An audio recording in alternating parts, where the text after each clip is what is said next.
الحمد لله نحمده ونستعينه ونستغفره ونؤمن به ونتوكل عليه ونعوذ بالله من شرور أنفسنا ومن سيئات أعمالنا من يهده الله فلا مضل له ومن يضلل فلا هادي له ونشهد أن لا إله إلا الله وحده لا شريك له ونشهد أن سيدنا ونبينا وإمامنا وسندنا ومولانا محمدًا عبده ورسوله صلى الله تبارك وتعالى عليه وعلى آله وصحبه وبارك وسلم تسليما كثيرا كثيرا. أما بعد فأعوذ بالله من الشيطان الرجيم. بسم الله الرحمن الرحيم. واتقوا فتنة لا تصيبن الذين ظلموا منكم خاصة واعلموا أن الله شديد العقاب. واذكروا إذ أنتم قليل مستضعفون في الأرض تخافون أن يتخطفكم الناس فآواكم وأيدكم بنصره ورزقكم من الطيبات لعلكم تشكرون. صدق الله مولانا العلي العظيم.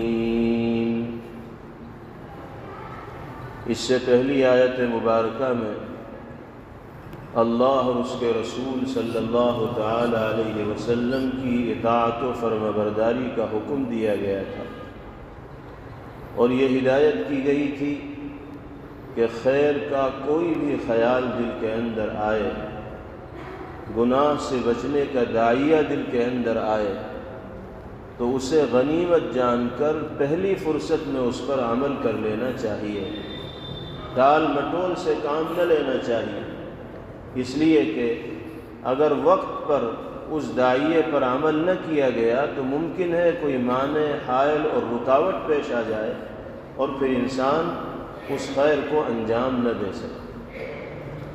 اس لیے خیال دل کے اندر اچھائی کا آئے تو جلد از جلد انسان کو اس پر عمل کر لینا چاہیے۔ اس کے بعد اس آیت مبارکہ میں یہ فرمایا جا رہا ہے کہ انسان کو ہر اس عمل سے اپنے آپ کو بچانے کی فکر کرنی چاہیے جو اللہ کے غضب، عذاب اور غصے کا اس کو مستحق بناتا ہے۔ انفرادی طور پر ہم سب کو بھی گناہوں سے بچنا ہے،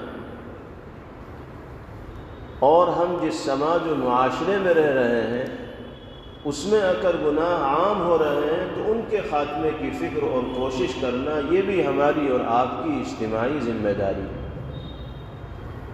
ورنہ اللہ رب العزت والجلال اگر گنہگاروں کی بدعمالیوں سے ناراض ہو کر کسی عذاب کے نزول کا فیصلہ فرمائیں گے تو پھر اس کا سامنا بروں کے ساتھ ساتھ اچھوں کو بھی کرنا پڑے گا۔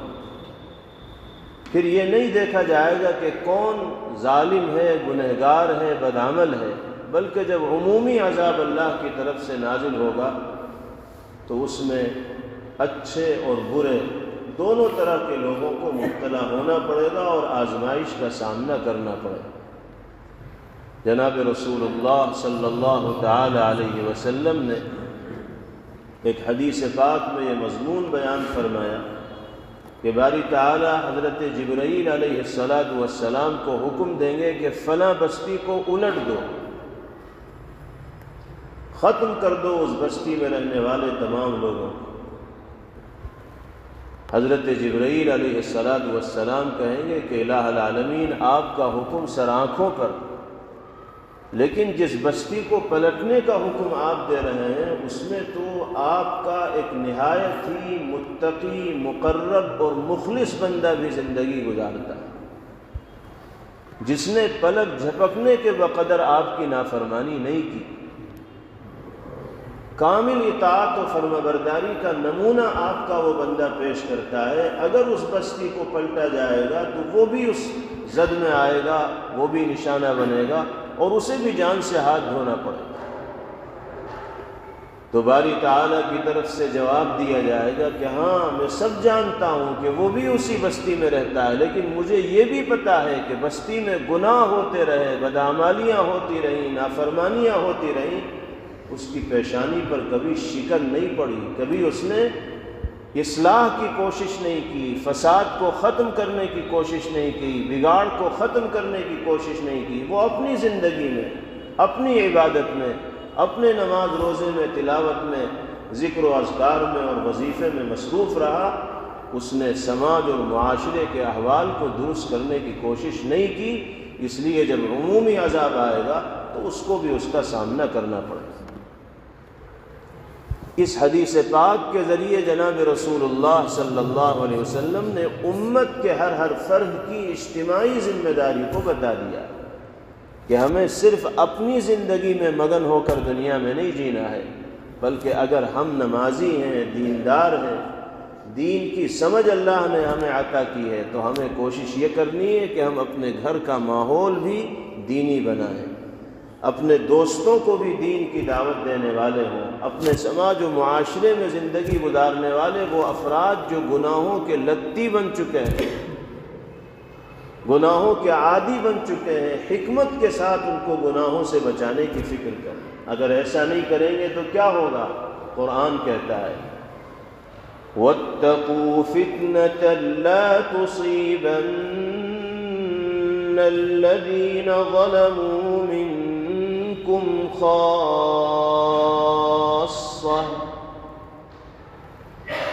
ایسے وبال سے بچو، ایسی سزا سے بچو، ایسے عذاب سے بچو، ایسے فتنے سے بچو جو خاص طور پر گنہگاروں کو نہیں پہنچے گا، بلکہ سب کو اس فتنے کا، اس عذاب کا، اس وبال کا سامنا کرنا پڑے گا۔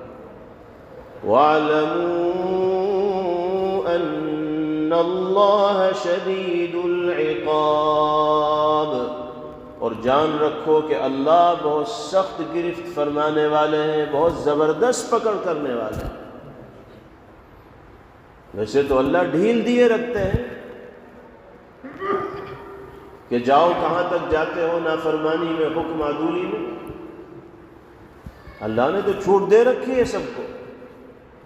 دنیا میں انسان جو چاہ رہا ہے کر رہا ہے، جس طرح کی بدعملی کو انجام دینا چاہتا ہے انجام دے لیتا ہے، اللہ کا کوڑا کسی کو نہیں روکتا۔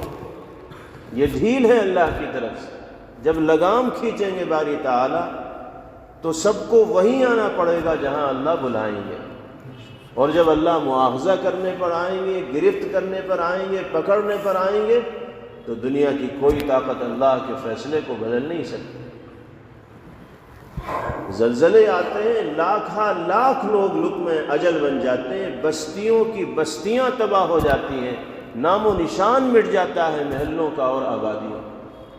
اللہ کی طاقت کا سامنا دنیا بھر کی طاقت مل کر نہیں کر سکتی۔ اس سے اگلی آیت میں اللہ تعالیٰ نے اہل ایمان کو اور خاص طور پر صحابہ کرام رضوان اللہ علیہم اجمعین کو ایک انعام یاد دلایا ہے۔ انعامات کو یاد کرنے کی وجہ سے اللہ کی یاد دل کے اندر تازہ ہوتی ہے اور پھر اس کے ذکر کا جی چاہتا ہے۔ اس لیے جگہ جگہ باری تعالیٰ اپنے انعامات کا بھی تذکرہ فرماتے ہیں۔ اس آیت مبارکہ میں یہ فرمایا جا رہا ہے صحابہ کرام رضوان اللہ علیہم اجمعین سے کہ ذرا سوچو تو صحیح، کس دور سے گزار کر ہم نے تمہیں اس مقام پر لا کھڑا کیا۔ ایک زمانہ وہ تھا کہ جب مکہ مکرمہ میں تمہاری زندگی گزر رہی تھی، ایسی ضیق کی زندگی تھی، ایسی تنگی کی زندگی تھی کہ کھل کر اللہ کی عبادت کا بھی موقع میسر نہیں ہو پاتا۔ چاروں جانب سے دشمنوں کے نرغے میں گھر کر زندگی گزاری جا رہی تھی۔ پیغمبر علیہ الصلاۃ والسلام کو بھی آزمائشوں کا، امتحانات کا، مشقتوں کا، دقتوں کا، الجھنوں کا سامنا کرنا پڑ رہا تھا۔ کتنے صحابہ کرام رضوان اللہ تعالی علیہم اجمعین ہیں جن کو کفار مکہ کی جانب سے بے حد و حساب مظالم سہنے پڑے، تکلیفیں برداشت کرنی پڑے۔ کب کس کی موت آ جائے اور کب کسے دشمن اچک لے کچھ نہیں کہا جا سکتا تھا۔ اللہ فرماتے ہیں کہ ایک زمانہ تو وہ تھا جو مکے میں تم نے گزارا ہے، اور پھر ہم نے تمہاری مدد کی، مدینہ منورہ کی شکل میں محفوظ مقام میں رہنے کا موقع تمہیں عطا کیا۔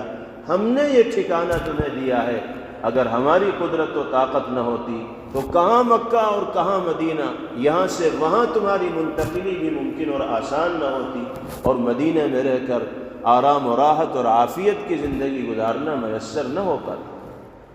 اور پھر ہم نے تمہیں پاکیزہ روزی مدینہ منورہ کے اندر عطا کی۔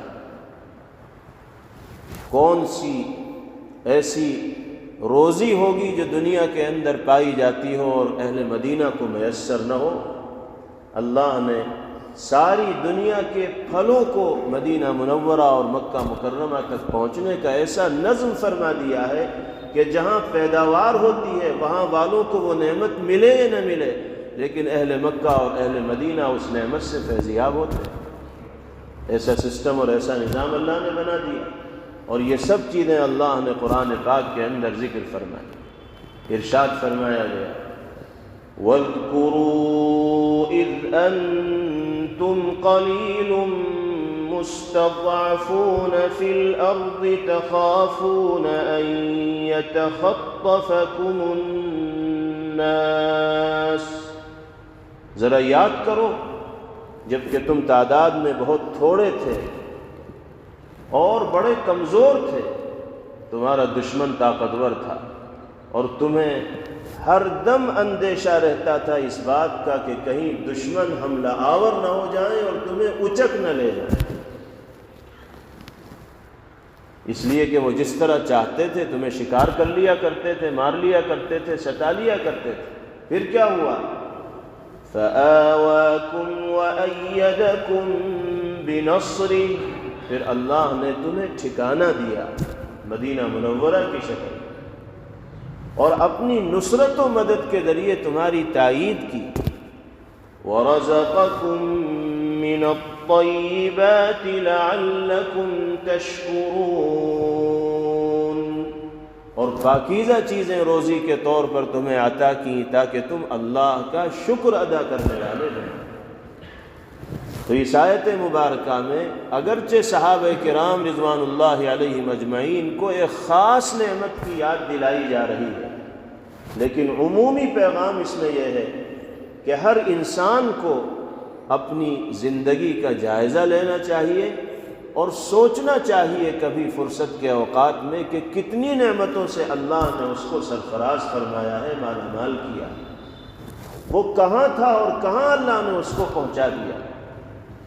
بچپن کا زمانہ انسان سوچے، جوانی کا زمانہ سوچے، پھر بڑی عمر کے زمانے تک اللہ نے اس کو پہنچایا، کتنے مراحل سے گزار کر کس مقام تک اللہ رب العزت والجلال نے اس کو پہنچایا ہے۔ انعامات کا ایک سلسلہ ہوگا کہ جو ختم ہونے کا نام نہیں لے گا، اور جب اللہ کی نعمتوں کو انسان یاد کرے گا تو پھر اللہ کی یاد بھی دل کے اندر تازہ ہوگی، اور جب اللہ کی یاد تازہ ہوگی تو اس کی اطاعت و فرمانبرداری کا جی چاہے گا۔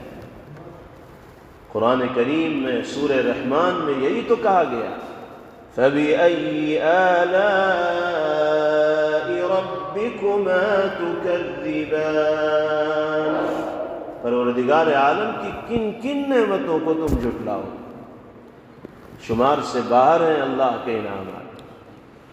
اس کے بعد تیسری آیت مبارکہ اگرچہ خاص واقعے کے پس منظر میں نازل ہوئی، لیکن حکم اس میں عمومی دیا جا رہا ہے۔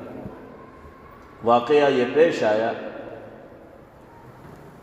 کہ بنو قریظہ جو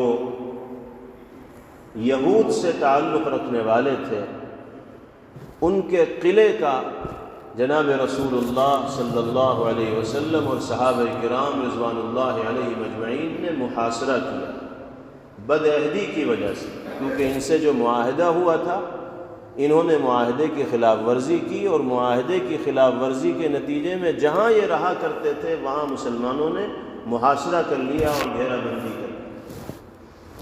21 دن تک یہ محاصرہ رہا اور قلعے سے آنے جانے کا کوئی راستہ قلعے کے اندر رہنے والوں کے واسطے نہیں تھا۔ جب 21 دن گزر گئے تو اب ان کو یہ احساس ہوا کہ اگر محاصرے کا دائرہ بڑھے گا تو پھر ہمارے لیے یہاں رہنا مشکل ہو جائے گا، اس لیے مصالحت کی راہ نکالی جائے۔ چنانچہ بنو قریظہ کی طرف سے پیشکش کی گئی کہ مصالحت کر لی جائے، ہم اس علاقے کو چھوڑ کر شام کی طرف چلے جائیں گے، آپ ہماری جان بخش دیجیے۔ پیغمبر علیہ السلام تک ان کی یہ پیشکش پہنچی تو سرکار دو عالم صلی اللہ علیہ وسلم نے فرمایا کہ سعد بن معاذ رضی اللہ تعالیٰ عنہ اس سلسلے میں ہماری طرف سے ترجمان ہوں گے، وہ معاملے کو دیکھیں گے اور وہ جو فیصلہ کریں گے وہ ہم سب کو تسلیم ہوگا۔ بنو قریظہ نے کہا کہ سعد بن معاذ نہیں، حضرت لبابہ رضی اللہ تعالیٰ عنہ کو ہمارے پاس بھیج دیجیے، ہم ان سے گفتگو اور بات چیت کر لیں۔ حضرت لبابہ رضی اللہ عنہ کا نام بنو قریظہ نے اس لیے پیش کیا کہ حضرت لبابہ رضی اللہ تعالیٰ عنہ کے بال بچے بنو قریظہ کے درمیان رہا کرتے تھے، وہی ان کا گھر تھا۔ انہوں نے یہ سوچا کہ ان کے دل میں ہمارے سلسلے میں نرمی ہوگی، اس لیے وہ اچھی طرح بات کریں گے اور ہماری بات صحیح طور پر جناب رسول اللہ صلی اللہ علیہ وسلم تک پیش کریں گے۔ سعد بن معاذ رضی اللہ تعالیٰ عنہ سے ہمارا زیادہ معاملات کا تعلق نہیں ہے، اس لیے وہ تو دو ٹوک بات کریں گے، لیکن لبابہ رضی اللہ عنہ کے بچے چونکہ ہمارے درمیان رہتے ہیں اس لیے ان سے نرمی کی توقع اور امید، اس لیے بنو قریظہ نے حضرت لبابہ کا نام پیش کیا۔ نبی کریم علیہ السلام نے فرمایا کہ بات کرنا چاہتے ہو تو ٹھیک ہے، لبابہ رضی اللہ عنہ بات کر لیں۔ اب حضرت لبابہ رضی اللہ عنہ ان کے پاس پہنچ گئے، انہوں نے بات چیت شروع کی تو انہوں نے یہ پوچھا کہ یہ بتائیے کہ پیغمبر علیہ السلام اور صحابہ کرام رضوان اللہ علیہ مجمعین نے ہمارے بارے میں فیصلہ کیا کر رکھا ہے؟ اگر ہم مصالحت کر بھی لیتے ہیں تو اس کا انجام کیا ہوگا، نتیجہ کیا ہوگا؟ اب جو فیصلہ ہوا تھا ان کے بارے میں وہ راز کی بات تھی، اس کو دشمنوں کے سامنے کھولنا نہیں تھا۔ حضرت لبابہ رضی اللہ تعالیٰ عنہ سے ذرا سی چوک ہوئی، انہوں نے زبان سے تو کچھ نہیں کہا، اشارے سے انہوں نے سب کچھ بتا دیا اور اپنی گردن پر ہتھیلی رکھ کر اس کو چھری کی طرح پھیرا اور اشاروں میں بتا دیا کہ تم میں سے ایک نہیں بچے گا، یہ فیصلہ ہوا ہے تمہارے بارے میں۔ اب یہ کہہ تو دیا، بتا تو دیا، اشارہ تو کر دیا، لیکن فوراً احساس ہوا حضرت لبابہ رضی اللہ عنہ کو کہ یہ تو میں نے خیانت کر دی، مجھے یہ نہیں کہنا چاہیے تھا، یہ راز تھا، اس راز کو میں نے فاش کر دیا اشارے کے ذریعے۔ اتنا احساس ہوا کہ اسی وقت واپس تشریف لائے اور کسی سے نہیں ملے، مسجد نبوی کے ایک ستون سے اپنے آپ کو باندھ لیا اور رونے لگے اور اللہ سے معافی مانگنے لگے۔ لوگوں نے پوچھا کہ کیا بات ہے؟ انہوں نے ساری تفصیل بتا دی کہ اس طرح سے بات ہوئی اور میں نے اشاروں میں یہ بتا دیا۔ اللہ کے رسول صلی اللہ تعالی علیہ وسلم کے پاس بھی نہ گئے، سیدھے مسجد نبوی کے ستون سے اپنے آپ کو باندھ لیا۔ پیغمبر علیہ السلام نے بعد میں فرمایا کہ میرے پاس آ جاتے، اپنی بات بیان کر دیتے تو میں اللہ سے ان کے لیے معافی طلب کر لیتا اور معاملہ رفع دفع ہو جاتا، لیکن جب انہوں نے اپنے معاملے کو خود اللہ کے سپرد کر دیا تو اب اللہ ہی فیصلہ فرمائے۔ چنانچہ مسلسل حضرت ابو لبابہ رضی اللہ تعالیٰ عنہ اس ستون سے بندھے رہتے تھے، انسانی اور بشری ضرورت کے وقت گھر والے ان کو کھولتے تھے اور ضرورت پوری کر کے پھر وہیں آتے تھے اور ان کو باندھ دیا جاتا تھا، نماز پڑھتے تھے اور پھر باندھ دیا جاتا تھا۔ نہ کھانے کو جی چاہ رہا تھا، نہ پینے کو جی چاہ رہا تھا، کمزوری اتنی ہو گئی کہ بعض دفعہ غشی طاری ہو جاتی تھی اور گر جایا کرتے تھے۔ تقریباً 1 ہفتہ اسی حال میں حضرت ابو لبابہ رضی اللہ تعالیٰ عنہ نے گزارا۔ اس کے بعد آیت کریمہ کا نزول ہوا اور اللہ کی جانب سے حضرت ابو لبابہ رضی اللہ تعالیٰ عنہ کی توبہ قبول کی گئی۔ جناب رسول اللہ صلی اللہ علیہ وسلم نے ان تک اطلاع پہنچائی کہ اب آپ اپنے کو کھول لیں، اللہ نے آپ کا عذر قبول کر لیا ہے اور توبہ قبول کر لی ہے اور اب آپ کے لیے معافی کا اعلان کر دیا گیا ہے۔ تو حضرت ابو لبابہ رضی اللہ عنہ نے فرمایا کہ نہیں، باندھا تو میں نے خود تھا اپنے کو، لیکن اب مجھے کھولیں گے آ کر سرکار دو عالم صلی اللہ علیہ وسلم۔ چنانچہ پھر نبی کریم علیہ السلام تشریف لائے اور آپ نے اپنے دست مبارک سے ان کو کھولا۔ اس سلسلے میں یہ آیت کریمہ نازل ہوئی اور اللہ تعالیٰ نے حکم اہل دنیا کے لیے نازل فرمایا، یا ایہا الذین آمنوا لا تخونوا اللہ والرسول وتخونوا اماناتکم وانتم تعلمون۔ اے ایمان والو، نہ اللہ کے حق میں خیانت کرنے والے بنو، نہ رسول کے حق میں خیانت کرنے والے بنو، نہ آپس میں ایک دوسرے کی خیانت کا معاملہ کرو جانتے بوجھتے ہوئے۔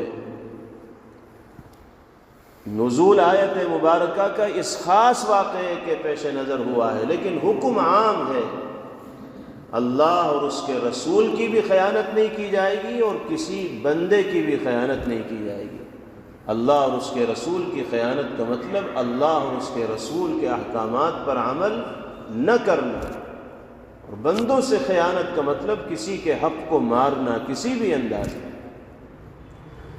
وَاعْلَمُوا أَنَّمَا أَمْوَالُكُمْ وَأَوْلَادُكُمْ فِتْنَةٌ وَأَنَّ اللَّهَ عِندَهُ أَجْرٌ عَظِيمٌ۔ اور جان رکھو کہ تمہارے اموال اور تمہاری اولاد فتنہ ہے، آزمائش کا سامان ہے، مال ہو یا اولاد، اس لیے کہ بسا اوقات انسان مال کی محبت میں غرق ہو کر اللہ کی نافرمانی کو دعوت دینے والے کام کرنے لگا، اور بہت سی دفعہ اولاد کی بیجا محبت کے نتیجے میں انسان اللہ اور اس کے رسول کی نافرمانی کے اندر مبتلا ہو جاتا ہے۔ اس لیے مال اور اولاد کو فتنہ قرار دیا گیا۔ وَأَنَّ اللَّهَ عِندَهُ أَجْرٌ عَظِيمٌ، اور اللہ کے پاس بڑا اجر ہے ان لوگوں کے لیے جو اللہ اور اس کے رسول کا حق ادا کرنے والے۔ جناب رسول اللہ صلی اللہ علیہ وسلم نے ایک حدیث پاک میں ارشاد فرمایا، اربع اذا کن فیک فلا علیک ما فاتک من الدنیا۔